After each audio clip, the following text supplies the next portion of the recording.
Ho, ho, ho, everyone! Welcome to a very special holiday episode of Battle School Dropouts. I forgot the name of the podcast for a second.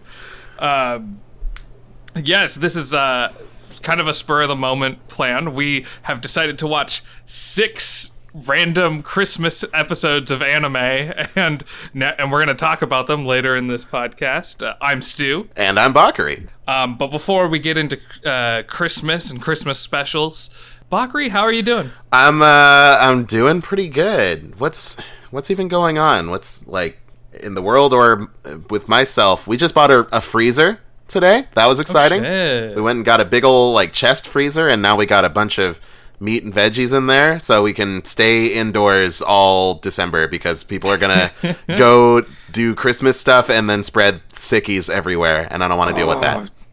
Yeah, man. Like, I went. So Thanksgiving, I saw my family, and just like my immediate family, like it was a real short thing. Yeah. We took precautions, and man, with everything that's happening, I look back at Thanksgiving, I'm like, ooh, maybe that was a bit irresponsible. And I look at this like coming Christmas, I'm like, I should probably stay home. This seems like a terrible time. Yeah, I think that's the wise move. Is like, it's really easy to justify like, oh, it's just gonna be a few people. It's all people that I know, and like they've been safe and I've been safe, so we can just write it off. But like, cases have doubled in the last like couple months. Like I think they've doubled since like October or something crazy like that. So anything you can do to like the term has gotten so played up, like anything you can do to flatten the curve. I mean, fuck it. Who wouldn't want such an ironclad excuse to avoid their extended family? Well, it's I guess I want to talk a little bit about Christmas. I'm actually kind of a big Christmas fan. You are? Yeah, like, but for all like the cheesy reasons. Like I like my family. I like my family a lot. No, I should say the right sentence. I love my family. I love my family a lot. But I also love I love my friends. I love the spirit that's supposed to be a part of this. Like I'm definitely a curmudgeon leading into Christmas. Like, I'm like, capitalism's terrible, buying gifts is awful. But then, like we watch these like Christmas anime episodes. I'm in such a Christmassy mood. Like I just want to like hug everybody and like, wish for goodwill towards men or whatever. Obviously I shouldn't hug people right now. Yeah, definitely don't do that. You can hug your roommate. I think that's fine. Go give Tim a hug. Yeah, exactly. I guess loaded question for you. How do you feel about Christmas? Honestly, I don't have any like strong opinions on Christmas. I love Christmas TV specials.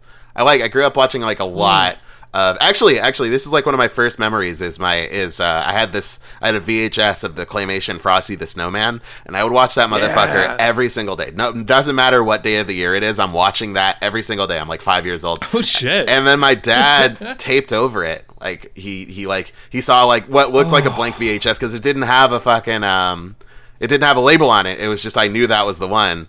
And then I come to watch Frosty like I do every day, and there's a fucking tennis game on it. Just broke my little heart. It's not even something cool. Oh. Oh man, that's brutal. Yeah. I lost my ability to love that day, really.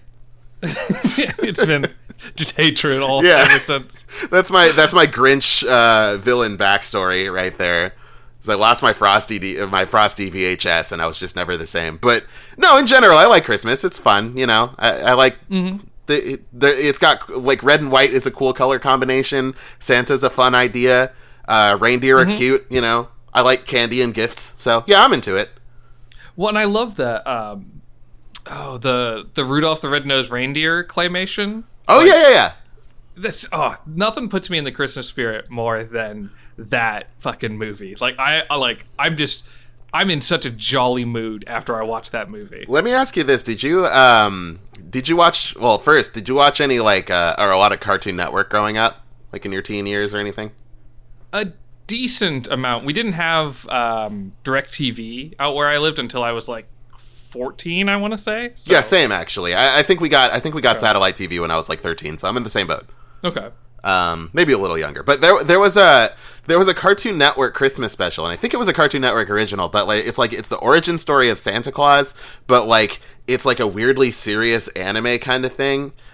He gets adopted by like the Queen of the Fairies, and he like learns to spread joy and cheer and stuff, but then like there are these shadow demons that show up and they're trying to end Christmas or whatever, and he has to like wage a war against them with all the like the good folk, like the good little boys and girls, and also like fairies and elves and things. Did you ever see that?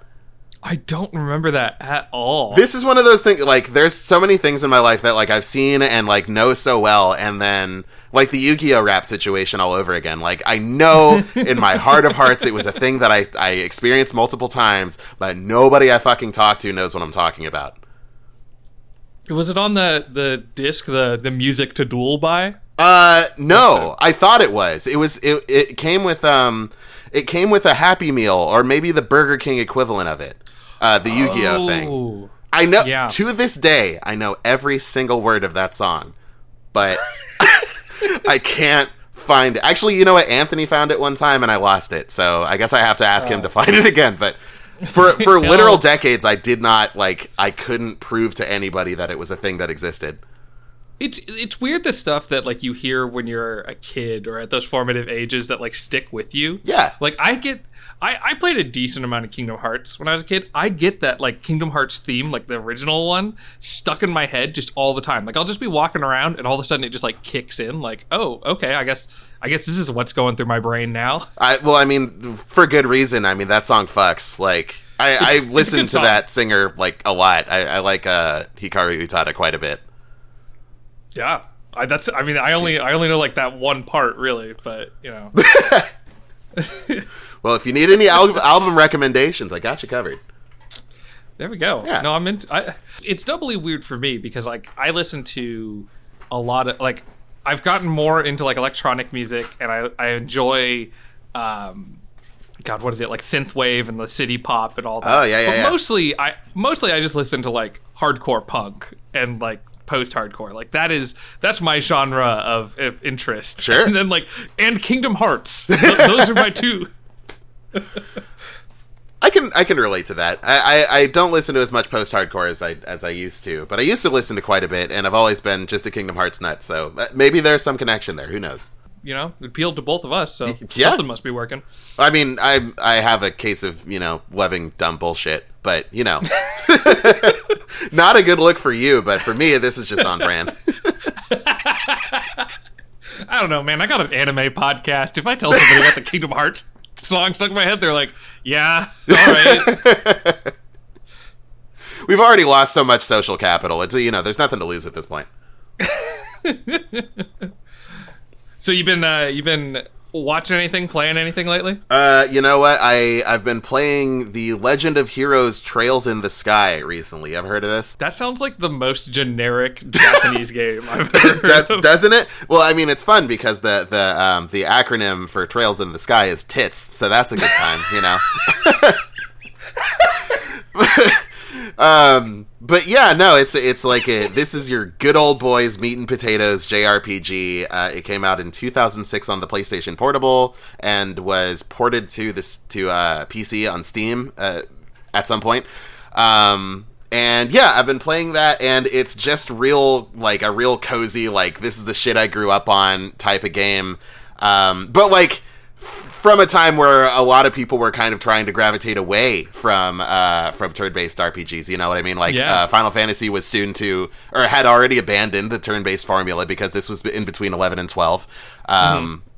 You know, a lot of those games were like, oh, turn-based RPG gameplay is over, and, like, you know, obviously it's not even to this day. Yeah, Trails in the Sky is like, it just feels like what that genre would have been if it continued, or I guess what it is because it did continue. Every character, like, every single NPC has their own name and their own story, and if you come back and talk to them at various points, you actually get to, like, watch whatever they're going through, like, unfold. Like, you know, you run into a lady and she's like, oh, me and my husband are having these problems because I need him to be more responsible and he just wants to go fishing.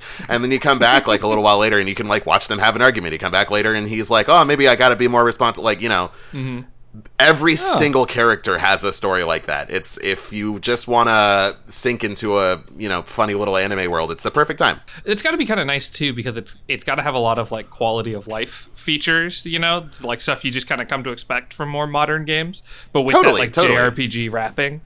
Yeah, there are very few like classic JRPGs that I've played that are so like respectful of your time. Like there's very little, even though it's long as fuck, there's very little grinding, and there's like you can find your way, like streamline any process that you want to. Like there's no point where you're just sitting there like, oh fuck, I'm doing the same thing over and over. Like it's always moving forward at a pretty good click. So I like that quite a bit. That's actually super nice because that's always like my big turn off from JRPGs. It's like I enjoy them until I get to a boss that like I can't beat. It's like, well, I gotta grind.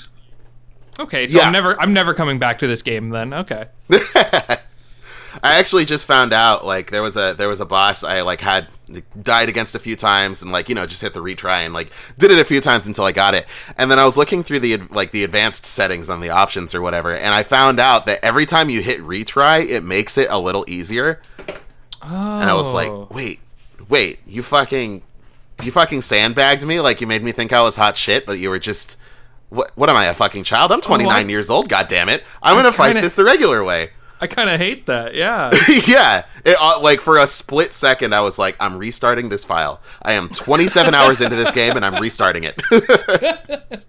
Yeah, well, it's kind of like when I beat Dark Souls 3, and I had to do it with, like, a co-op partner to beat the last boss. And really? So, like, right. I always feel like my victory is tainted as a result. It's like, yeah, I beat the game. Technically, but did you really? I beat like every single aspect of that game except for the last boss, and I'm still like, oh, but what? No. Listen, everybody else thinks that you beat it legit, but God knows, you and I know, God knows that there's a stain on your gamer pride there. Yeah, no, Santa's not bringing me a PS5 this year. He's like, absolutely not. Real gamers only. PS5s are for capital G gamers, and you know what? The G in your gamer tag is looking a little lowercase right now. Shit. I gotta make this up to Santa. I've only got a few days. Yeah. Considering this episode's probably gonna come out like right before Christmas, if not just after. Yeah. But yeah, what have you been up to besides Dark Souls 3? Cheating at Dark Souls 3, I should say. At Dark Souls. Yeah, so I'm cheating at Dark Souls games. What have I been doing? So I just wrapped up most of school. I have like a little bit left, but the hardest parts are over. So as soon, like, basically it's like there was a project due and then a week later school wraps up. But that project that was due, that was like the big thing. And as soon as I finished that, and as soon as we finished the it was like a presentation, I haven't done anything for like 5 days. Basically, like this, recording this podcast is probably the most productive I've been. My brain just fucking turned off. So, I wanted to play video games, and then my graphics card broke. So, right, I'm in a tough spot, Fuck yeah! What do you do if not things on the computer? Yeah, right. So I'm gonna try to use this time. I play a lot of Dungeons and Dragons. Speaking of other RPGs, I play a lot of Dungeons & Dragons, so I'm going to try to use this time to, like, write things out, come up with plans and whatnot, because, like, you play during the school semester. Like, I run the game. I'm the dungeon master. And it's, like, it's really hard to, like, keep on top of things and do school, Yeah, that sounds... Yeah. You know what? Like, we were talking about, like, being productive. I feel like that's a legitimately very productive thing to do. Like, yeah, I mean, it's Dungeons & Dragons, but, like, it's a very creative endeavor. So... Yeah. You're doing more with yourself than I plan on doing in the next few weeks. Well, you know what? Fuck it, man.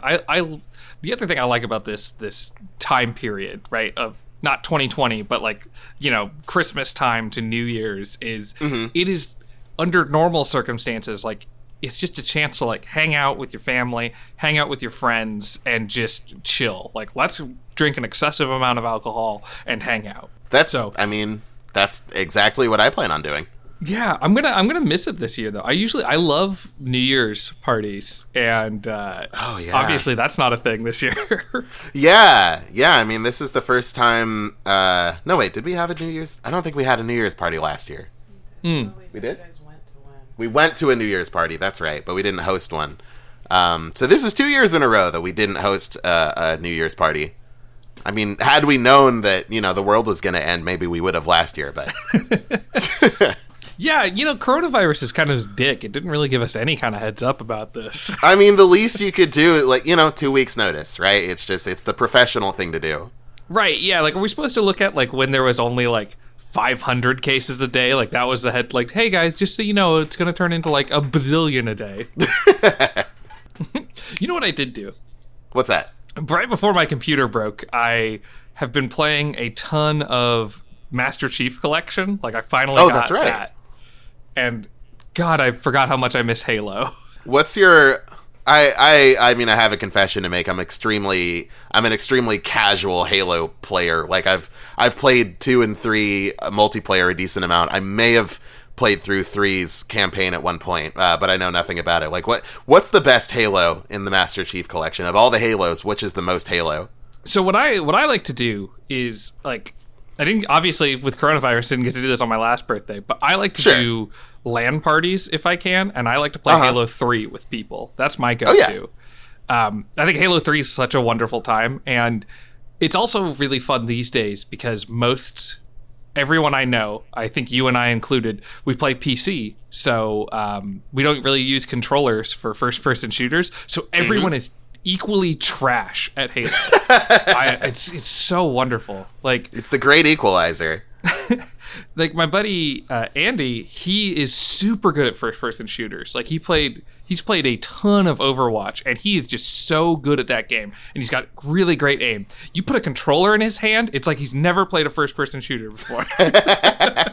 I'm being a little dramatic, but yeah, it's I mean, funny. I'm sure he's a little better than that. Could probably still kick my ass. As someone who plays very little FPS games on, any device, I'd put my money on Andy there. Yeah, but that's a good time. And that's top thing that I want to do once all of this is over is just, I think I have 2, I might have 3 Xbox 360s and several copies of Halo 3. I am just ready for the moment quarantine is lifted, Just everybody gets vaccinated and then we just have the biggest Halo 3 rager possible. Right? Yeah. I'm ready for it. I miss people. Do you when you go out to buy stuff, this is a big problem for me. I'm curious if it is for you. After you spend some time indoors, because we're all in quarantine and everything, do you forget how to talk to people behind a register or something? Sorta, yeah. I'm usually really I have this thing I'm a little over chipper when it comes to strangers and stuff because I need them to know I mean them no harm. You know what I mean? So I'm always hi, how you doing? But that, and now it's so infrequent that I come into contact with someone that's not Felicia or my 2 roommates. I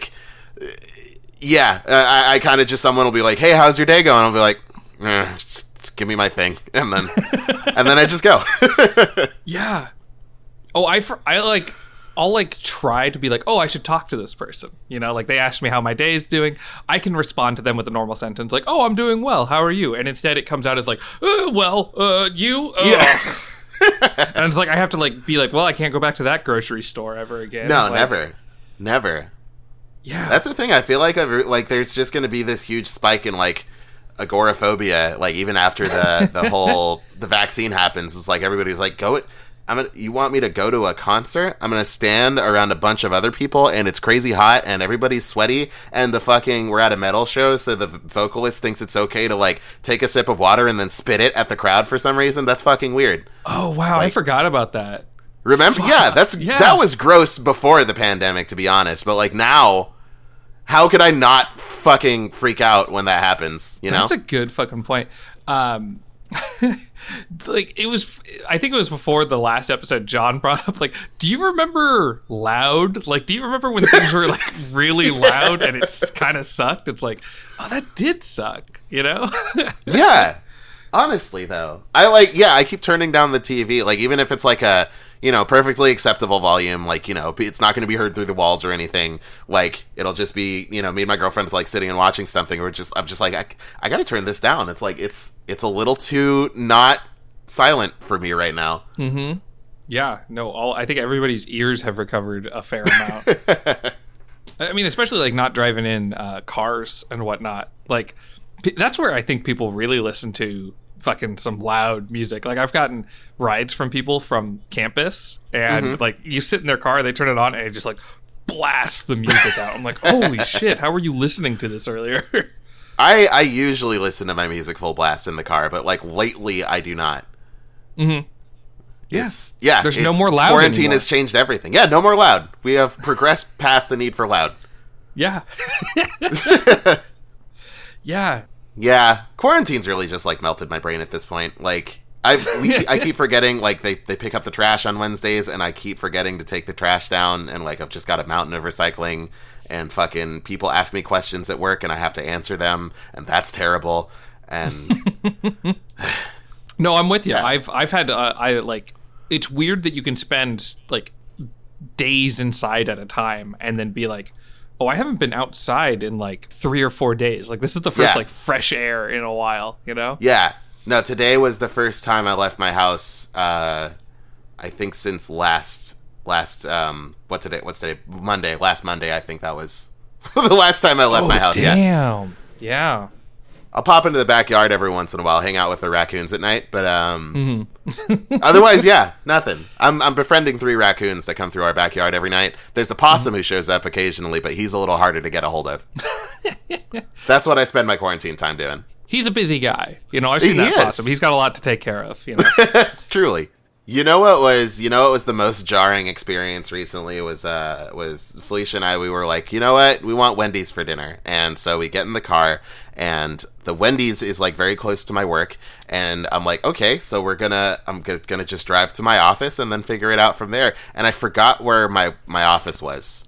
Like I haven't been there since March, so I was just like, where the fuck did I work before this all happened? And like legit, I ended up taking like an extra 15 minutes to find it. Oh my god. Yeah, like I went there every single day for like a year before this, but yeah. Well, let me ask you this, because you have like notoriously bad navigation when walking around. Horrible. Driving too. That's no different. Okay, that was my question. Yeah, if it was the case with driving. No, like, absolutely. You've been in the car with me before. Like the two of us would get in the car, and it's like, okay, let's go to this grocery store that I've been to a million times, and then I take the wrong turn and it takes like twice as long. Yeah, no, nothing changes there. In fact, I've been getting a little better at finding my way around because, and I'm like, this sounds like a joke, but I'm dead serious. When it comes to like, do I turn left, do I turn right? I say, okay, I should turn right here. I'm pretty sure I have to turn right. And then I turn left. And that has actually not failed me yet. Wow. If I just trust that I'm wrong, I usually get where I'm going a lot faster. That's insane. That's actually... And, like, I remember, like, we were hanging out, and we were at Capital Fight District, and we had, like, parked kind of far away. We left to go back to your car, and I was like, your car was a decent distance away, but it, like, wasn't too bad. I'm like, oh, he wasn't joking. His fucking... Like, I was convinced you were, like, doing a bit at first. No. I was like, there's no way his navigation is this bad. Absolutely is. Absolutely is. But like the fact that, oh man, there's a lot to unpack from what you just said. Like, that was the same day we were walking towards the venue, and that guy was just like kind of wandering down the sidewalk like towards us, and then just stopped and threw up. Like, remember that? Yeah. Remember that? It was like noon. It was middle of the fucking day, and this dude's just like, you know, kind of walking casually, and then just like all over the sidewalk, like right in front of us. I was legit convinced that there was some like apocalyptic event that was about to happen. Like this is the beginning of like Bird Box, where like nobody knows what's actually happening yet. It's just people are going crazy. Like that was that day for us. It turned out I was just leading us down the wrong fucking street to get to where we were going. I completely forgot about that until now. That was such a weird fucking sight. And then I went 0-2 at the fucking tournament, so everybody lost that day. Yeah, no, I mean, you can't win them all, but that was really fun, because I feel like that's, you know, side tangent from everything. That's what really awakened my love of watching fighting games was going to that. I was watching me get my ass kicked. Yeah, like I was like, wow, Bakari sucks. This is great. Not wrong. No, you played well. You know, people are just good. You know, I remember it wasn't that tournament, but it was the last one. You were playing Tekken, and I was like, I think you also went 0-2, but they were. Oh yeah. They were fucking good fights. Tekken is a very difficult game, and people, like, there's a weird amount of, like, killers in Tekken, like, around our area. Like, I don't know what it is, like, where, if they all meet up and practice in secret or something like that together to just be, like, really great. But, like, yeah, everybody here is, like, way too good at Tekken. It's a real problem. Tekken's one of the more complicated fighters, right? Personally, I would call it the most complicated, like, fighting game out right now. Like, okay. That's, like, big right now. Yeah. Yeah, there's probably some obscure game that we vaguely know of that's more complicated. But yeah, like watch somebody end up in the comments like, you forgot all about Arcana Hearts 3 or something. Like, you know, okay. Cover our bases there. That one's not being played at majors. I was about to say being played at EVO, but nothing's being played at EVO anymore because the guy who founded it was a sex pest, and now it's not a thing. But anyway. Yeah. Ooh. Which is another side bummer. So, like, after going to that tournament, I was like, fuck, dude, like, I want to go to EVO, like, just to watch people play this game. And it's like, I never got to do it. So I gotta figure out what the new EVO is. I'm betting the new EVO is going to be probably Combo Breaker, because that's, like, one of the bigger majors going on right now. And, like, I think the other biggest one is probably CEO, but that happens in, like, Daytona, Florida, which is, like, gross, and also, like, people are super racist there. So, like, so I think Combo Breaker is going to be the big one. Florida's, like, pretty low on my list of places I want to go. I hate Florida. Like, that's the worst state I've been to. I'm sorry. I've been to Louisiana, I think, but Louisiana's I've never been to fun. Florida. Yeah.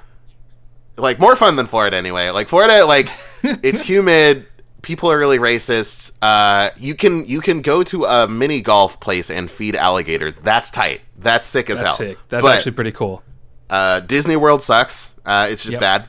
So is Disneyland. You know, Disney, anything is bad. But, right. I mean, the parks. I like some of the movies.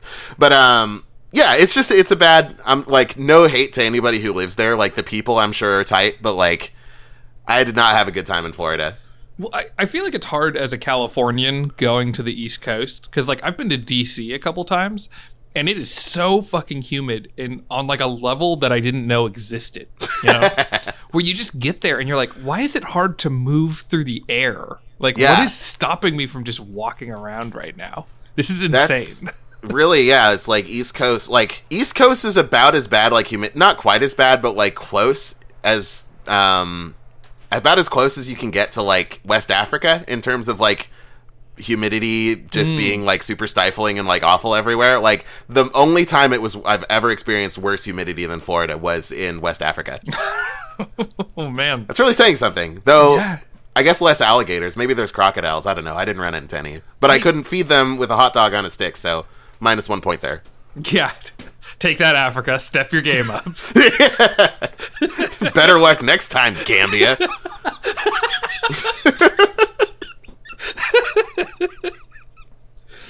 Yeah, no, I'd love to avoid. Because the other thing with that, because you went to EVO in, like, Vegas, right? Oh yeah, I mean, like, EVO's always been in Vegas, at least as far, except for EVO Japan. But, like, yeah, EVO's always been in Vegas as far as I've known. But I've been there twice. I went in 2013 and 2017. Because that sounds like, I've never been to Vegas, and I love the idea of public drinking, so I'm intrigued by Vegas. And then to go for something like, you know, a fighting game tournament would be sick. I don't want to go to a fighting game tournament where it's run by a creepy dude, but, you know. Yeah, that's a big contingency there. I think they were talking.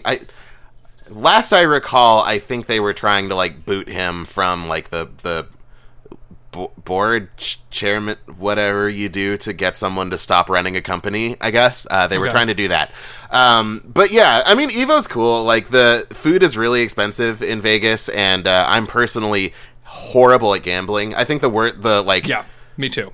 If there's one thing I'm worse at than, like, finding my way around places, it's probably anything that relies on luck. Like, anytime I roll a die, it's going to be like a 2. It's just never, ever any good.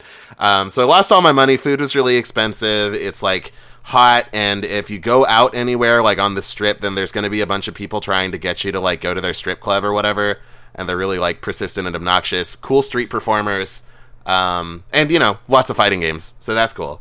But, honestly...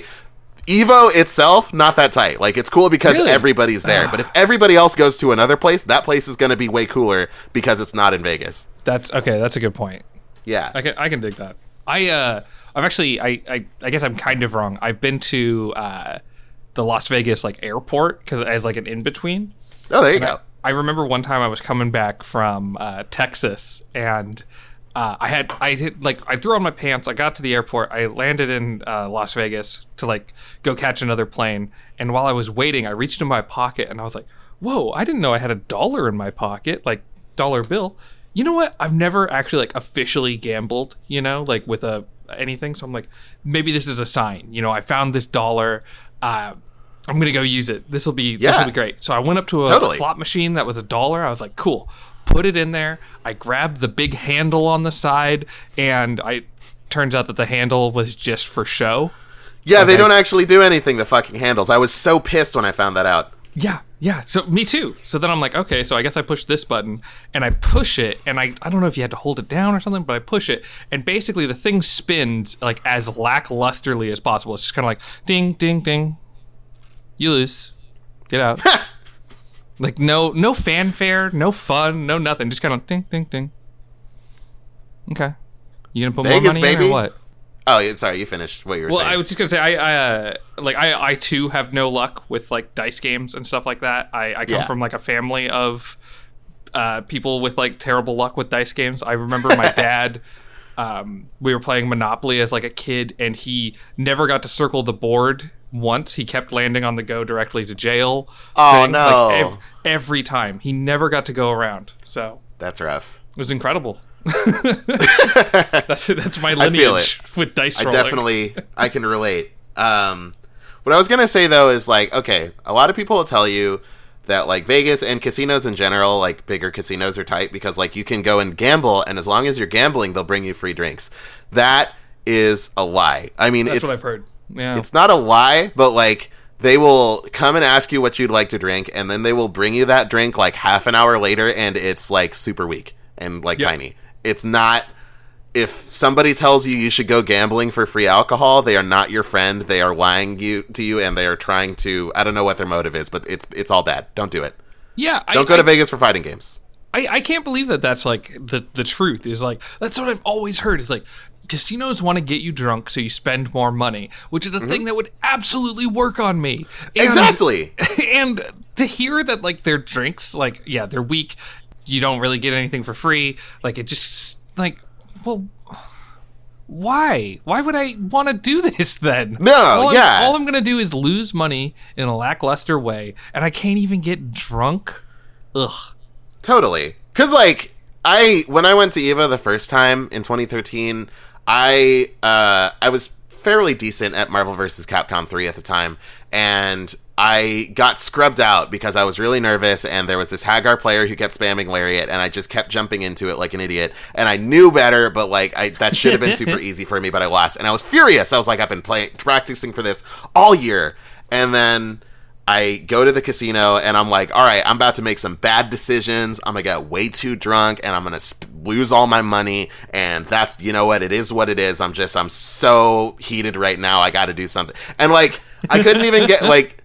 The fucking half the slots were broken. They brought me one drink in the, like, 2 hours I was there. It was the worst. Like, I just ended up, end of the night, it's like fucking 1 a.m. I am still sober and just more mad than I was before. Still have money, and I'm just more mad than I was before. I'm like, I'm supposed to be drunk and broke right now. What the fuck? What is this? It was the worst. Good and terrible. I love it. Now, like, in the long run, it's probably better for me, but still. To be fair, you're leaving out a very key detail that I love, is that you lost in the second round. In the first round, you beat a kid so bad you made him cry. That was in 2017, actually. Okay. That was my revenge story. Okay. The first time, though, no, I lost, and then I didn't cry. I was just really mad. Just, I yelled a little bit, but I didn't, cry or anything like that. I'm a tough guy. I'm tough, dude. Yeah, I'm tough. I'm not crying. It's all good. You want to get into this anime stuff? I would love to talk about some anime. I would love to talk about some Christmas-themed anime episodes. Absolutely. Kind of at random. We tried to vary the genres a bit, but I feel like I didn't really know a single show on here. There wasn't a Christmas special I'd already seen or anything. Yeah, I definitely hadn't seen any of these episodes going into it. I guess we should say the six series that we watched were Ranma 1/2, Digimon, but from 2016, where they're all smartphone apps now. Rent-a-Girlfriend, which is a new one that came out last season or this season. Sergeant Frog, Gintama, and Saber Rider and the Star Sheriffs. Which is a G.I. Joe ass anime from the late 80s. One of these things is not like the other. Yeah, quite so.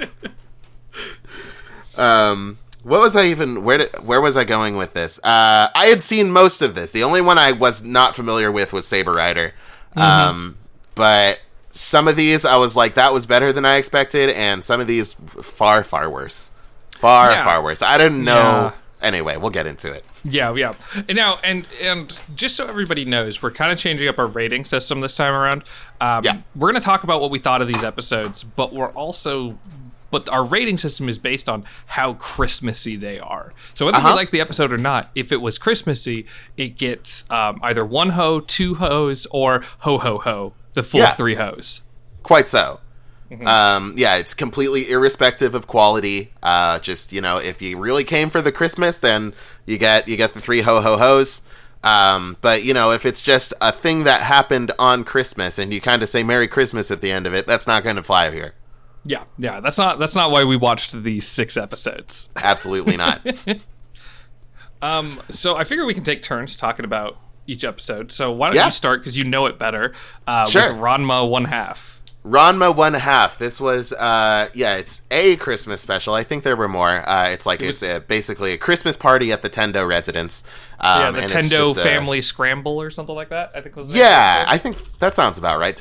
I should have written down the names of the episodes. Tendo family Christmas Scramble. There we go. There you go. Tendo family Christmas Scramble. I would order that at a diner if it were 1 a.m.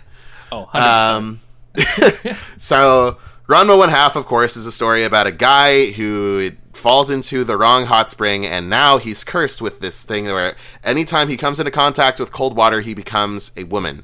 Looks more or less the same, just he's a girl now. Same. Anyway, so this is just sort of a who's who, fan service episode. Just anyone you've seen in a past episode probably makes an appearance. They all show up, and of course there's a bunch of girls aiming for Ranma's, trying to get Ranma's affection, trying to get him under the mistletoe and whatnot, and Akane, I think her name is, Ranma's actual love interest, is trying to give him a present, he's trying to give her a present, but all this stuff gets in the way, hilarity ensues. But yeah, what did you think about the episode? I thought it was interesting. I didn't know it really at all. I confused Ranma 1/2 and Lum Invader constantly. when we sat down to watch Ranma 1/2, I was like, hey, where's the girl in the leopard print bikini? I don't understand. You know what? Now that I think about it, I think they're written by the same person. Did we talk about that? You mentioned who wrote Lum Invader, but I didn't know. We didn't really talk about Ranma too much. I'm almost positive Rumiko Takahashi did Ranma 1/2, Urusei Yatsura, and okay, she did. I just looked it up. So that's all the same person. So it makes sense. I mean, they have similar faces and art style. Mm-hmm. And so this one, I had a bit of a hard time because you've explained who the characters were and the weird hot spring thing, but I didn't know the show at all. So I was just kind of watching things unfold. I didn't hate it. The things that happened were fun. It just, because it was so for the fans, after all this show has happened. I was like, I don't, that guy turns into a goose. That man's a panda. Okay. There's just things happening. I'm very out of my element. Oh no. Yeah, there's a lot to pick up on in that episode. And, like, it's funny because, like, Ranma's very much like a Monster of the Week type of show. It's, like, usually somebody shows up and wants to fight Ranma for some reason. Maybe it's because they like the girl he's with. Maybe that's because, they just heard he's so great. Whatever. Usually somebody shows up, tries to fight Ranma, he beats them, and then they're like, oh, I'll get my revenge. And then they show up every once in a while to try and fight him again, This one is, like, every single episode that's happened, like, the past 100 episodes or whatever, it's like just throwing out callback after callback after callback. Is like, remember this guy? Remember when this happened? Remember when like, as someone who's watched a shit ton of Ranma 1/2, I was confused half the time. So, I mean, it's been years and years, but still. Yeah. And I think to kind of make matters a little bit worse is like, it is a Christmas special. But, like, the Christmas stuff doesn't really come up until the end. Like, they're kind of getting ready for a Christmas party. And then I do love what happens is that they have this, like, huge party. They seem to invite the entire neighborhood, and everyone comes out for, like, there's, like, a song and dance. And then at one point, everybody breaks out into playing poker. Like, it's one of those things where it's like, maybe I didn't enjoy the episode super much, but thinking about like, oh, I'd love to do that on Christmas. That sounds so fun. Totally. Karaoke and poker, that sounds like a sick-ass Christmas party. Yeah, absolutely. It just seemed a little nonsensical. Yeah, it's like, invite the whole neighborhood and we're all just gonna like do random things. Like they turn Ranma into a girl specifically so that she can join in on the Christmas thing, and then turns back into a boy, and it's like, that never happened, and we move on. This was I guess we can go into the ratings now. I gave this a hoe and a half. Okay. All capitals, HOH, because it's fairly Christmassy, but it's more just kind of something that takes place on Christmas rather than a show being an episode about Christmas. I kind of I only gave it one hoe, like capital hoe. Mm-hmm. And looking back on watching these other episodes, I think I agree with your rating more than mine at the time. I was trying to be a little more critical then, but yeah, some of these shows just happen to be Christmas, so yeah. And like, there's a nice little thing where like Ranma and Akane are trying to give their gifts to each other, but they can't because other people keep getting in the way. Like, it's a cute story. But it could have been a little more Christmassy, gotta say. Yeah, absolutely. It's one that, like, if you know the show, it's probably very enjoyable. If you don't know it, some of these episodes, I would say, like, watch it on Christmas, even if you don't know the show. You'll have a good time. Oh, yeah. Yeah. And this, unfortunately, is not one of them. Yeah. You know what, honestly, like, it's so difficult to call yourself a fan of something nowadays if you don't have, like, encyclopedic knowledge about it, because, like, everybody's so, like, I hate fandoms are such a thing, right? Mm-hmm. But, like, I very much enjoyed Ranma 1/2. Like, the time I spent with it several years ago, like, that was a great time. I really enjoy watching that show. This episode didn't do that much for me. Like, I was, pointing out each character, being like, oh, that's Kuno. He shows up in this episode. And that's Shampoo. She shows up in, like, all that. But, like, honestly, it was so preoccupied with trying to shove every single last cameo they could fit in there that, like, none of it actually meant anything. It's just this character shows up, is like, hi, remember me, and then bounces, Yeah, a lot of, tons and tons of cameos, which, again, if you don't know the show, it's just kind of like, okay, the show has a big cast, okay. Yeah, I mean, it's been a lot of episodes, they keep bringing in new characters, go figure. So, Digimon, okay. This was something. I flat out, I'll get into the spoiler here. I loved this one. I loved it way more than I thought I would. I think you loved it way more than I did too. I'm trying to find. Okay, so this came out in 2016. Yeah. I'm trying to find the name of the series is Digimon Universe Appli Monsters. So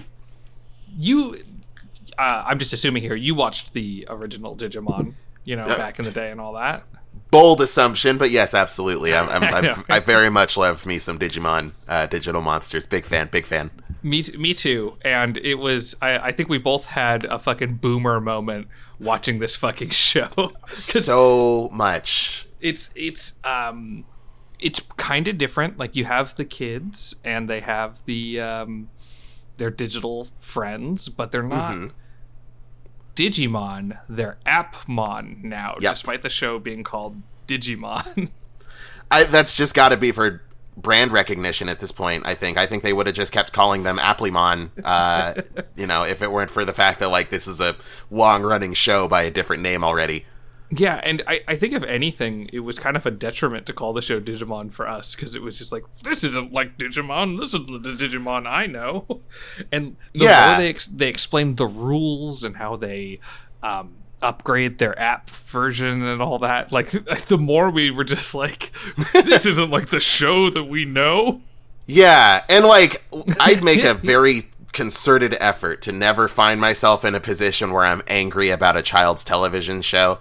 Like that's one of the biggest L's you can take, in my opinion. Like, if you're fucking a grown-ass adult and you're all pissed off on the internet going like, but this isn't the Thundercats I remember from 1988 or whatever, like, that is the worst type of person you can be, honestly. Absolutely.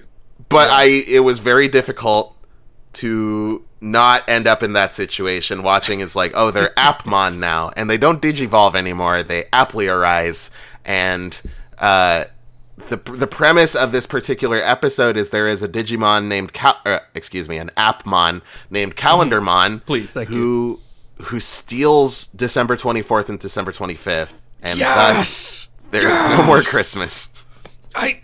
I love this episode because it's such a good fucking Christmas premise. He steals the 24th and the 25th, and everyone's just like, oh, there's no more Christmas. Like, Christmas doesn't exist. Like, if you look on your fucking calendar app on your phone, Christmas is just gone. December 23rd, December 26th. That's it. And people just accept it. They're not like, okay, well, then the 26th is the 24th and the 27th is is Christmas now. They're just like, oh wow, I hope I can get my money back for the reservation on Christmas. And some people are just like, oh, I spent a lot of money on Christmas, and now that it's gone, I guess I just lose that money. Like, what is this dystopia? Now that you say that, it's like, everybody looked, all these, working adults, these are lawyers and doctors and business owners and all teachers and all these other things. They look at their phone and they see that December 24th and December 25th are just gone. And instead of going like, that's a funny little glitch, some weird Y2K shit going on. Anyway, let's just fix that real quick. They're just like, fuck, Christmas is gone. It's over. It's canceled. I was going to go and propose to my girlfriend, but I'm not going to anymore because it's not going to be Christmas. And that they just go about their day like, that sucks, and move on. Yeah. And it's up to these plucky preteens to go and kill this calendar thing. Yeah. To save Christmas. But it's even better for the Christmas. This show really put a fucking Christmas smile on my face, because the downside to Christmas being gone is that they're in a bookstore, and there's a tree inside the bookstore, and it'll grant a wish if you believe in Christmas on Christmas Day. And with no Christmas, the girl can't make a Christmas wish. So they gotta get Christmas back. This is such a good Christmas episode. I love it. This was, in terms of Christmas content, like, bastardization of a thing that I once loved very dearly aside, like, this was a very solid Christmas episode. It's like, it's not just something that happens on Christmas. The entire plot would not work if it weren't on Christmas. That's respect for that. Whole thing revolves around Christmas, and I think it's a lot of fun, and I think it's boomer moments aside, it's actually like fairly easy to follow, and is a good time, honestly. If you're looking for me, if you're looking for a good Christmas episode to watch, I think this is a great one to throw on. I had such a good time with this. I honestly, like, there were a lot of things that I did enjoy about it. I thought the character designs were neat. I didn't like the Digimon designs the Appmon designs very much. I like the fact that they had to kill a creature to save Christmas. That was neat. You don't get to see that in many kid shows. I agree. I didn't like the Appmon as much, but I like that they were like color coordinated with their app havers. I can't remember what they were called, but they used to be called Digidestined. Yeah, now they're app havers. There's the one thing I do want to point out. I've only seen this episode, so this is my only frame of reference. But there seems to be some kind of weird thing where they want to have like technology. Like you got to get away from it. It's not the full thing. Like they emphasize that there's a man with an analog like paper calendar. He's still got Christmas. Which that's a fine thing. Like people are too attached to their phones. So that's fine. But then also, their phones fucking kick ass because they have, like, monsters and shit, Like, they're able to hang out with these cool little friends because of their phones. So in that kind of show, it's like, of course you're fucking glued to your smartphone. I mean, I'm glued to my smartphone, and I don't even have a cool little monster to hang out with. I just scroll through Twitter and get mad at people being wrong there. But it's like, it feels like it wants to do the Black Mirror thing where it's like, it's the because you're on the damn phone, the show where it's like, you kids nowadays, you don't know the, all these experiences that you're missing out on because you're too busy looking at your phone. And then in the same breath, it goes like, but isn't this fucking sick? Like, you can't do both. Yeah, and again, this is only based on the one episode that I've seen. It's like episode 13 or something too. So it's Yeah, I mean, I'm not gonna watch. I don't think I'm gonna watch more of it. I'm half tempted because of how good this Christmas episode is, but deep down I know I won't enjoy it. Now, let me say, and I told you this while we were watching it, but this got from me. I'm just gonna go ahead and throw my rating out there. This got 2 capital hoes for me out of 3, and I think what could have brought it to full marks on this is. So they go into the app world and they kill the Appmon that has stolen Christmas, and thus Christmas is restored. It would, especially considering they had the whole analog calendar thing. The guy's like, well, mine's made out of paper and you can't change it digitally, so 24th and 25th are still there on mine. Like, they could have gone with something like, well, it doesn't matter what the day is. It's about, hanging out with family and giving gifts to people and telling people that you love them and stuff. And like, you could have gotten a little more preachy with the whole, the meaning of Christmas type thing. Like, if you're going to get this far, you got to really lay it on thick. And they kind of backed off at the last second, in my opinion. But otherwise, good old time. Yeah, I personally, I gave it 3 capital ho-ho-hos. I thought this was such a fun Christmas episode. I was totally in a fucking Christmas spirit after watching it. I think that your thing would have been better, but as a counterpoint, it would deflate some of the tension of having to defeat Calendamon if it didn't matter what day Christmas was. So it's like them defeating Calendamon is saving Christmas, which I like. There was if I was following correctly, the main character's Appmon hits a new level of transformation in that fight. Like he becomes like, I don't know what they call them now, but back in my day, we used to call that the ultimate, the ultimate level. There's rookie, then champion, then ultimate, then mega, right? And he hits ultimate, that's a big thing. That was a weird time to do that. Yeah. I don't think the tension needed to be there because you're fighting a literal calendar. Well, it's pages on a little spiral thing.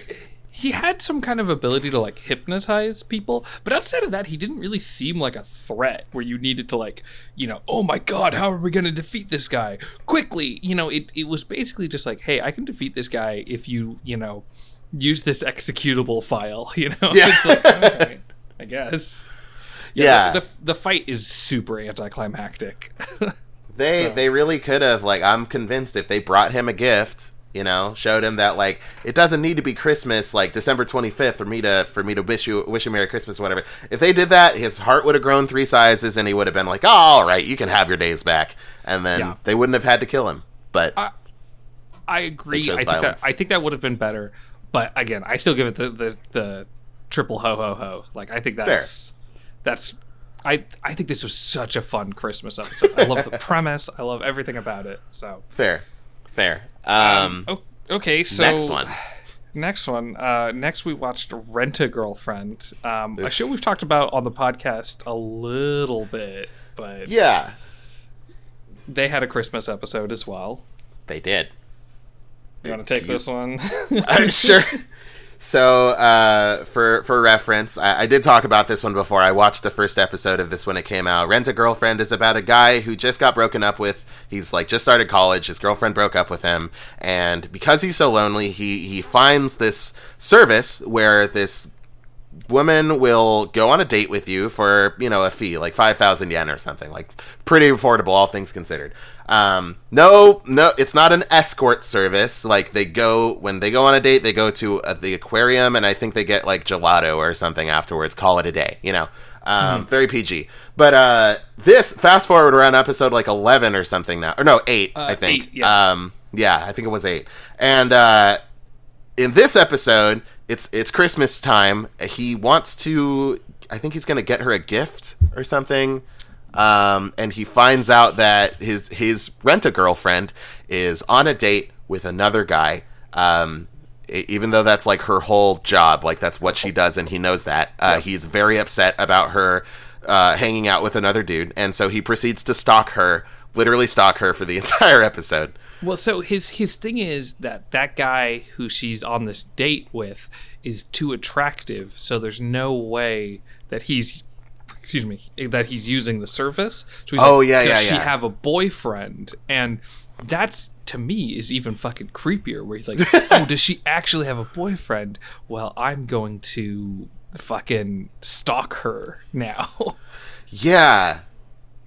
Real fucking weird everything about this one. Like, when I watched that first episode, I was like, okay, that's, it's a weird little premise, but this guy's obviously gonna grow and change and learn to be not as shitty, and, it'll be a fun little romance comedy thing. And, like, boy, 7 episodes later, it's not fun. It's not a fun little romance comedy thing. It's just kind of sad and creepy. You, like, based on the premise that you said there, when he got, like, really possessive and she was like, shot him down and everything. Yeah. I was like, oh, he's going to like grow and learn, And in this episode, he is super possessive. Just absolutely. And it's really fucking off-putting, like super off-putting. Totally. Yeah. I thought he had like done a little bit of growing in that first episode, because he realizes that she's just on a date with him because he paid her to be there. And then like he says as much, and she's like, yeah, dude, you fucking paid me. What do you want me to say? And then like he's like, oh yeah, well, I guess I should quit being such a dumbass. And then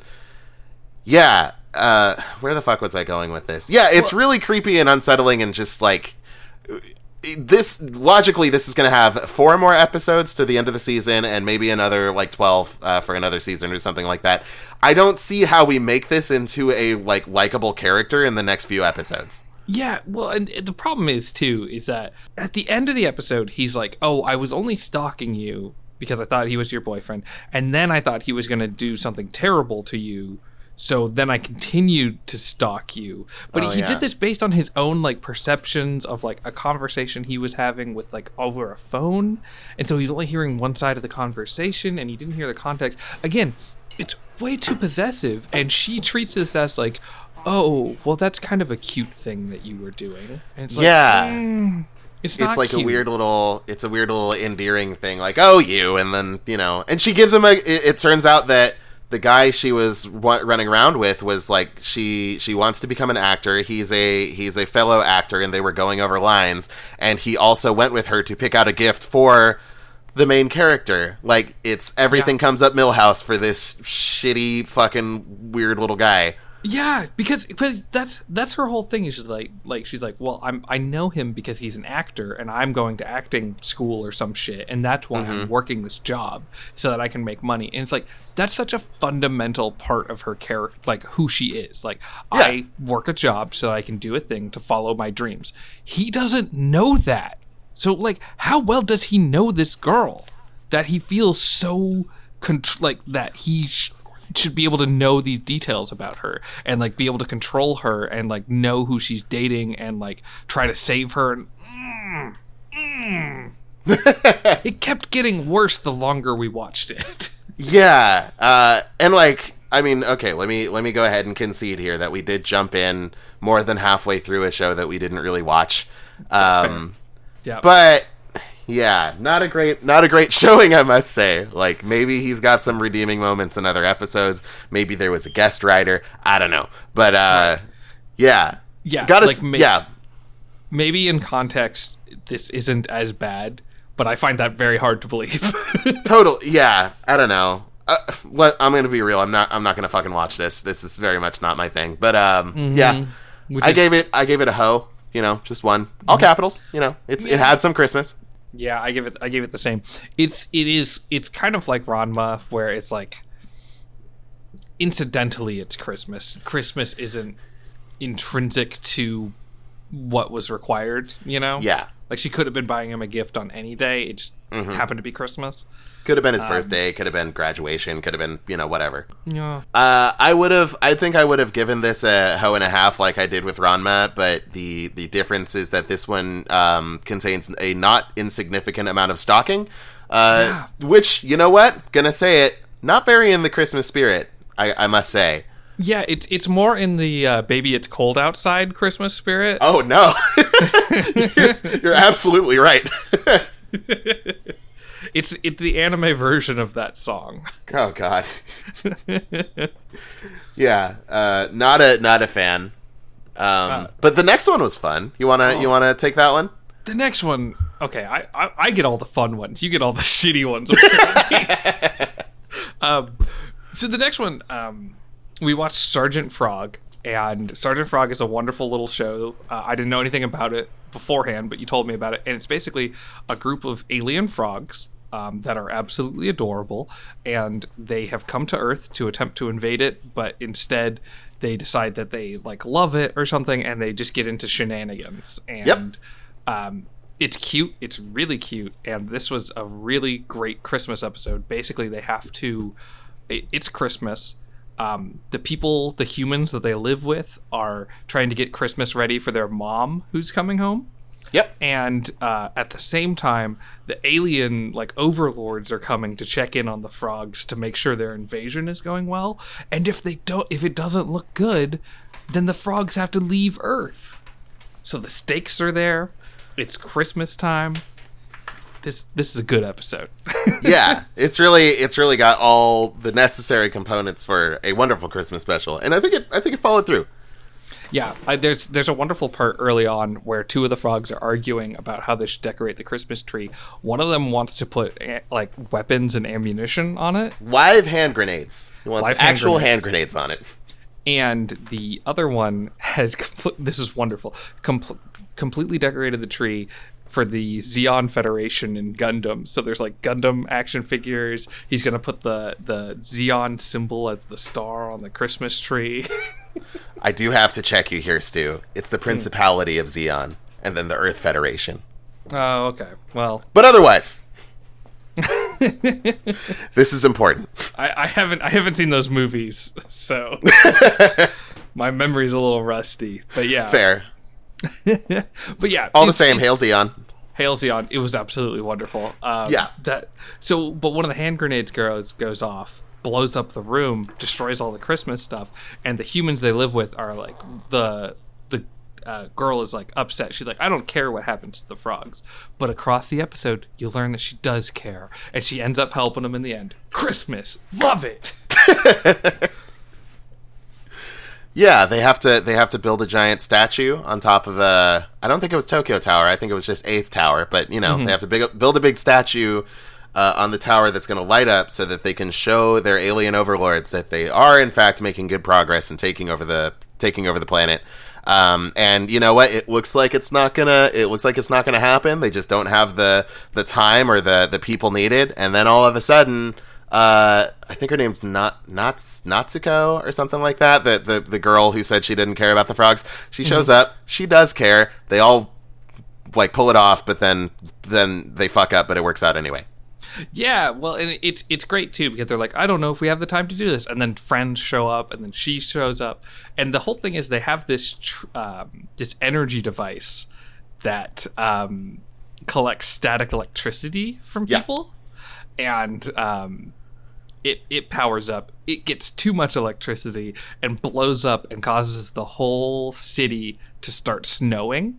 Oh, that's right. And it's like as Christmas is kicking in and as the frogs learn that they don't have to leave Earth, it's like it's snowing. So it's just perfect Christmas. The mom comes home and she's like, "Hey kids, I'm excited for Christmas." And she's on a sick fucking motorcycle. Cool. Big fan of that mom character. Yeah. Yeah. Yeah, she best, just shows best up anime mom out there. Helmet. Yeah, it was cool. Yeah.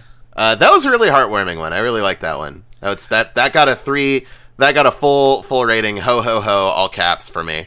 Yeah, me too. I loved it. And for the rest of the day, like we watched these episodes together, and that was the last one we watched in the day. And I walked out into my kitchen and had to remind myself not to wish Merry Christmas to my roommate. I was in such a good mood. You really get into this. Nothing like I get real curmudgeon-y about Christmas. Like I don't like gifts on Christmas. I don't like all of the capitalist nightmare that surrounds Christmas. And for me, like that consumes Christmas a lot of the time. And then I watch some stuff like this that's about like family and friends and working together, and it just warms my heart. It reminds me what Christmas is supposed to be all about, you know? About world domination. About world domination and convincing your overlords that you are in fact invading Earth. Exactly. And then the next one we got. See, I got a fun one here. This is we got Gintama. You do get a good one. There you go. Yeah. So Gintama. I've watched some amount of Gintama in the past, but I couldn't tell you much about it. But we came to find out that this is actually one of those that splits its episodes in half. So the first half of it is Gin, the main character, comes upon a Santa and his reindeer, who is also a guy just in a suit, and they're trying to deliver Christmas presents to all the good little boys and girls. And after some wacky hijinks, Gin joins them in their quest. Turns out the only gifts that they have available are kendamas. And none of the kids particularly want one. And so what even happens after that? They try to... Yeah, give me that. Side note, like, I love what Santa says, where he's like, I only bought kendamas. I really thought they were going to be all the rage this year. You know, anyone could have made that mistake. Kendamas are fun, you know? You think they're lame, and then you manage to catch it on the spike one time, and you're like, wait, I'm a god at this, and then it's a great time. Yeah. But yeah, they get into some wacky hijinks trying to deliver gifts. And eventually the girl character with the orange hair like beats them up because they drew on her face. Yep, and then they draw in blood like Merry Christmas. That's right. Yeah, very solid. That like Gintama has some really excellent comedic timing, and it's that entire plot was about Christmas. But we have a second half, which is a New Year's special, wherein Gin and some other guy, like a ninja dude, get in a wacky over-the-top fight over who gets to have the last issue of Shonen Jump that they have on the shelf at the convenience store. That was a great time too. That episode was fantastic. Oh, it's like Jingle All the Way, but with Shonen Jump, and they're competing to like convince the other person with the more dramatic story. Like, oh, my son's gonna die, and he loves Shonen Jump, and it's like, well, my mom's gonna die and she loves Shonen Jump, and then it like they devolves from there, and it's like, well, I love Shonen Jump. Well, you probably only read like 2 or 3 stories. No, I read all the stories, and I even mail back the survey at the end, and it's like they're just like, there are so many good lines from this part. It is so fucking good. It's not Christmas themed per se. It's more like New Year's, but it's at first I was like, is this gonna be like Jingle All the Way? And then it ramps up, and it absolutely is. Yeah, like fantastic. Like honestly, the action like slapstick stuff that they had going on. Like, it was fun. Like, it's not it's great. the same kind of like high energy thing as like a Dragon Ball fight, but like it was a great time. Like, I at no point during that episode did I feel anything but like, just being entirely amused the whole time. Like, it's so snappy and quick. Gintama's great. Absolutely. No, I feel like Digimon, Sergeant Frog, and especially this episode of Gintama, like, this is, like, if you want to watch some Christmas anime, watch those three. Like, those are so good. And for the rating's going to get a little bit controversial, but this was my favorite thing that we watched. I was laughing. There are a million great lines and moments. It's so good. Even if you're listening to this episode after Christmas, watch this episode. It's episode 37. It's incredible. Yeah, we should probably have something in the YouTube description, like, indicating which episode of these shows the Christmas special is, in case people want to feel like watching them for some reason. Yeah, no, that's a good call. I'll throw something down there. Yeah. But yeah, no, it's fantastic. For my rating, I gave this 3 hoes, ho ho ho, but the third one is lowercase. Because it is not as Christmassy as Sergeant Frog was, and they couldn't have the same rating on the Christmas scale. Yeah, I mean, listen, this is a fantastic episode. Again, best thing I think we watched, but we're rating it not on what we like, but how Christmassy it is. And Gintama is only half Christmas on this episode. So yeah, if this was a Christmas / New Year's rating scale, then full marks every time. But it's not. And maybe next year, but not this year. This year's Christmas only. Yeah. We'll have to figure that out. See if we can add New Year's to it. We'll do some focus testing on that and get back to you. Yeah, we'll see what our audience prefers. Last and least, Stu, you want to take us home on this? Well, you say least, but this show was fucking. I thought it was pretty sick. We watched a show I've never heard of called Saber Rider and the Star Sheriffs. It is like an 87 TV show. It has a similar look to like Transformers and even like a bit of like He-Man, but it's absolutely anime. And I guess the backstory is like it was directed by like an American guy, like it was made for an American audience, but was made in Japan, so there's a lot of influences from there. The first half of the episode, it's just a huge space battle and like one-liners and like these ridiculous character designs, just like yelling at each other. If this doesn't tell you on the show, I don't know what will. There is I'm going to say American character who has has like a Power Rangers / Gundam outfit, and it has a hat on it that forms around his actual hat, cowboy hat that he wears. So his helmet fits his hat. It's incredible. Yeah, there's you got the main guy who's like I don't even know what they're trying to crib off of. He's like a Buckingham Palace guard, but like on a horse. Yeah, he's got like a big British dude. His helmet is taller, like those Beefeater helmets, and he's got each character has like flags on them, and so he's the Saber Rider, and he's got the Union Jack. There's another guy named Fireball, and he has the Japanese flag on him, and then the last guy is a cowboy, so we assume he's American, but the flag looks like it's got the layout of the American flag, but the colors of the German flag, I don't know what he was. There's so much going on with this show, but yeah, it's you know what? I didn't actually catch that like Fireball was like the Japanese one, because like in the second half of the episode, Fireball just gets taken aside for this like fucking French dude to monologue at him about how great of a hero his dad, Fireball's dad, was. Mm-hmm. And that made me think that maybe Fireball was supposed to be the main character, but then again, it is called Saber Rider and the Star Sheriffs, Fireball being one of the Star Sheriffs. So yeah, I don't know. I love the villain's helmet. His weird Darth Vader helmet with a bunch of teeth. I'm very into it. Yeah, the Darth Vader kind of guy sounded like Starscream, which was perfect. It was wonderful.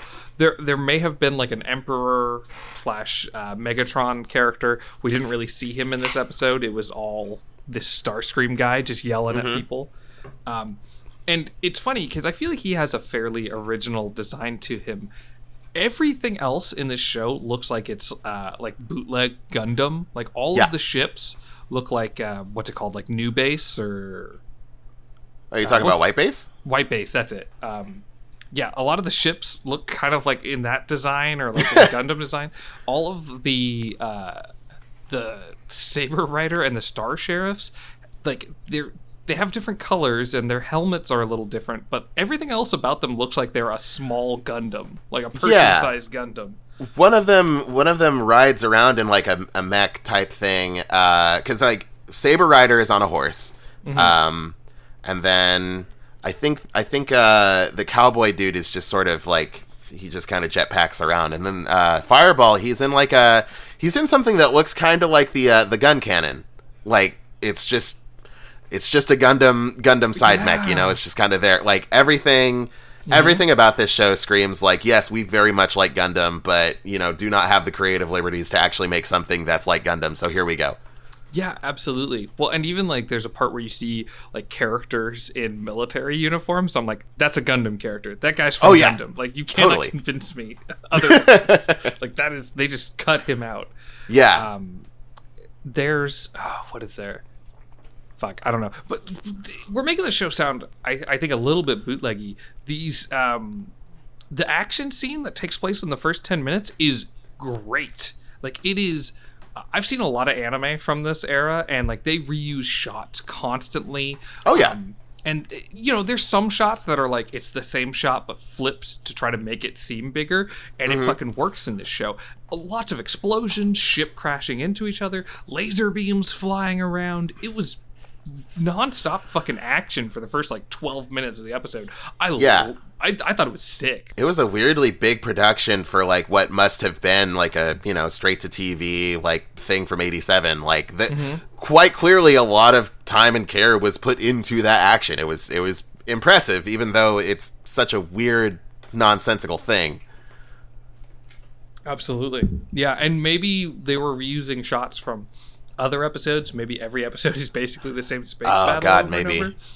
It seems to have a budget, and they seem to know how to use it. They say, because like the budget really drops off after those 12 minutes. Like when the action's over, like there's a part where people are clapping, and it's very clearly just 2 frames on top of each other, so it does not look smooth.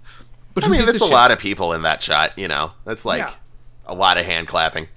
Absolutely, and I'm fine with it because it's clear the budget went to the earlier part, and it's great. Totally. Yeah. We'll say, though, this is very, like, of all the shows we've mentioned tonight, this is very much the most, like, this could have taken place on any day. It just happened to be Christmas. Like, everything happens, and then they're like, guess we better go to the Christmas party. And then everyone's like, Merry Christmas, and the show ends. Oh, everyone's like, Merry Christmas, and then this French dude is like, Fireball, your dad was a war hero, and he may be dead, but he might not be dead. Anyway, there's your character motivation. Merry Christmas. And then... and then roll credits. Merry Christmas. It's so fucking like tacked on. Like there's a big ass Christmas tree, but yeah, there's no reason that this is a Christmas episode. Like if you were paying attention, we were saying a lot of things about this show. None of them were Christmas related. Not at all. Not at all. Also, the voice acting is like, you know, obviously older anime has like a bad rap for voice acting, but like this was bad. This was real fucking bad. But it was bad in all the right ways. Oh, it was so good. Like the English guy was like way too English. The American guy was like way too American.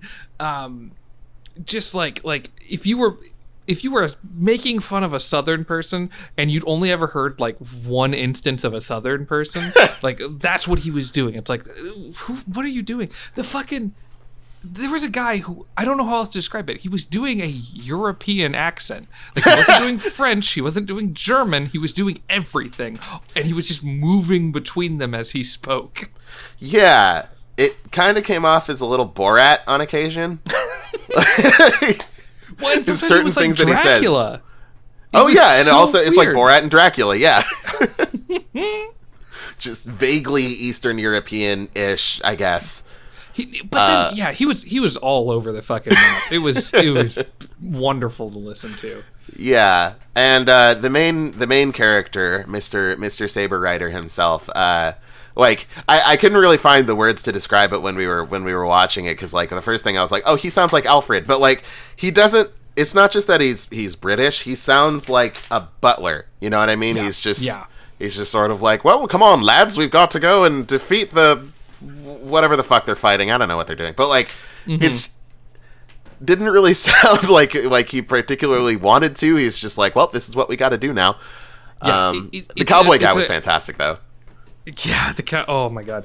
And the English guy, again, it's like the same deal. It's like it's a guy who's like heard an English accent like once, and he knows the stereotypes, but he has never really done it outside of that. And it's it's great. I fucking love the dub.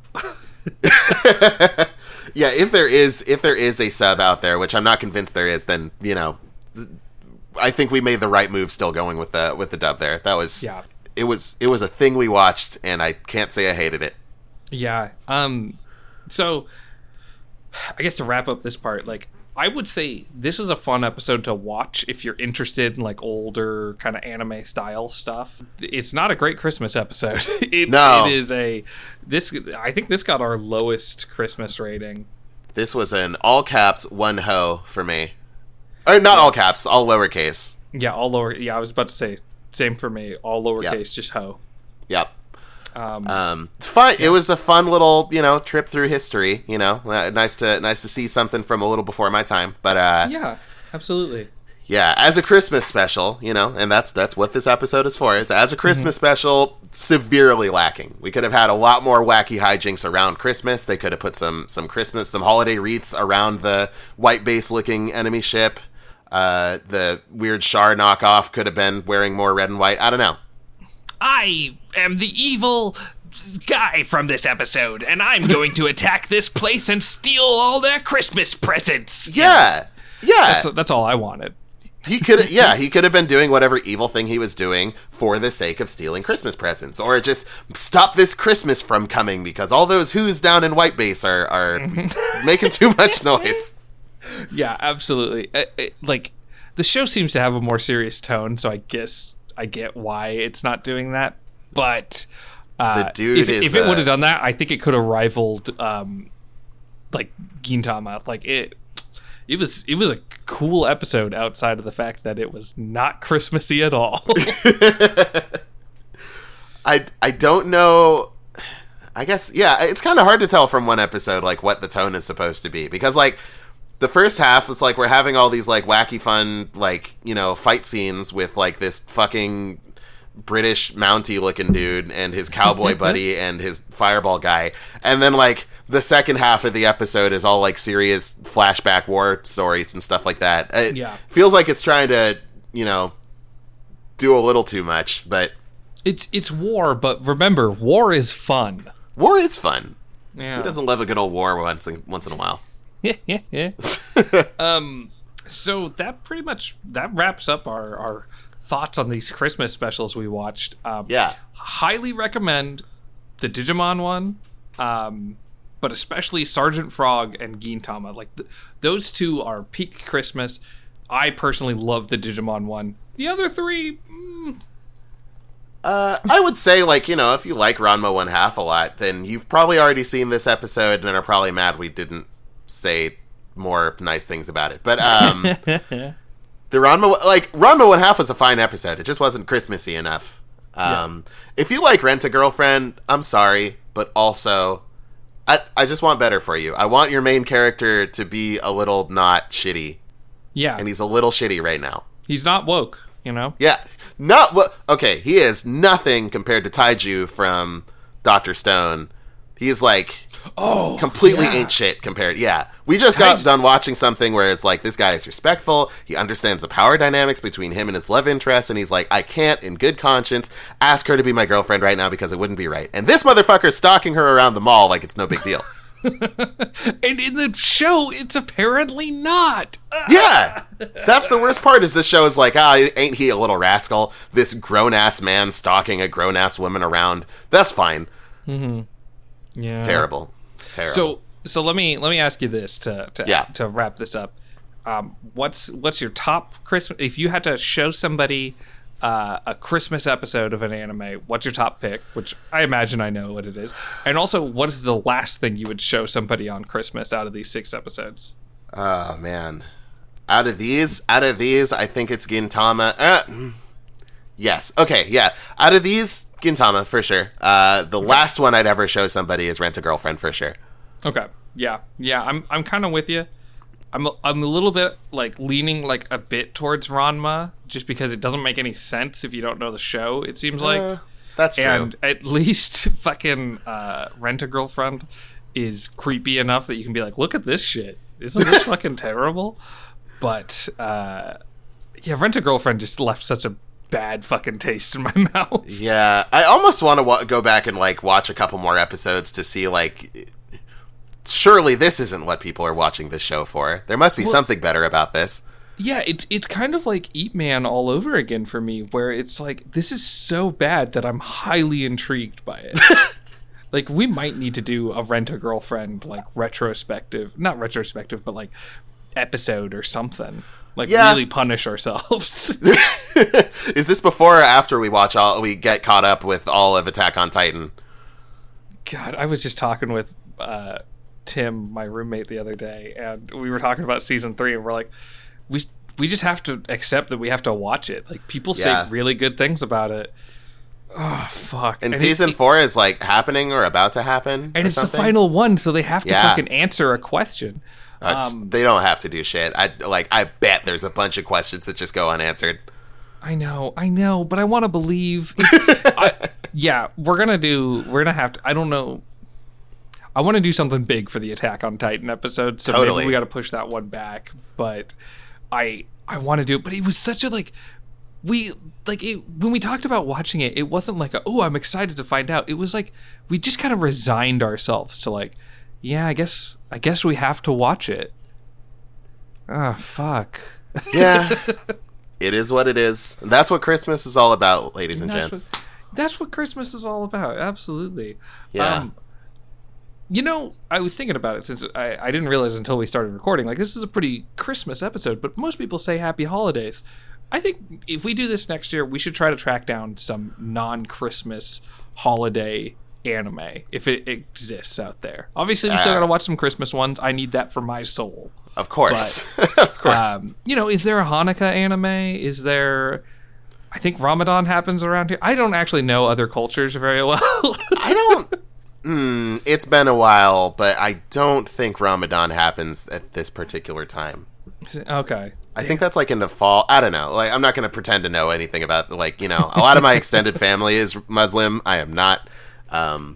But yeah, I don't know. Maybe. Probably not. Maybe. Yeah, but if there's a Ramadan anime episode, I'm totally down. Yeah. We'll expand, and we'll see if we can't learn anything, or, see what the feeling is. Hell yeah. I'm super down.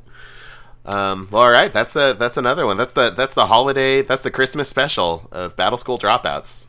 Yeah, and can I just say, I'm glad we did this. I am in a very Christmassy mood, and I think it's what I needed this year to kind of wrap things up. Yeah, I mean, especially considering there's like no Christmas festivities to be had in these what did people say in emails in these unprecedented times. Unprecedented times, yeah. Yeah, truly. Yeah, so we got our little Christmas party in. We watched some anime. I learned that Digimon has moved on without me. I'm getting older, and I'm gonna die one day. Merry Christmas, everyone. Merry Christmas, Happy Holidays, and have a Happy New Year, everybody. We'll see y'all in January.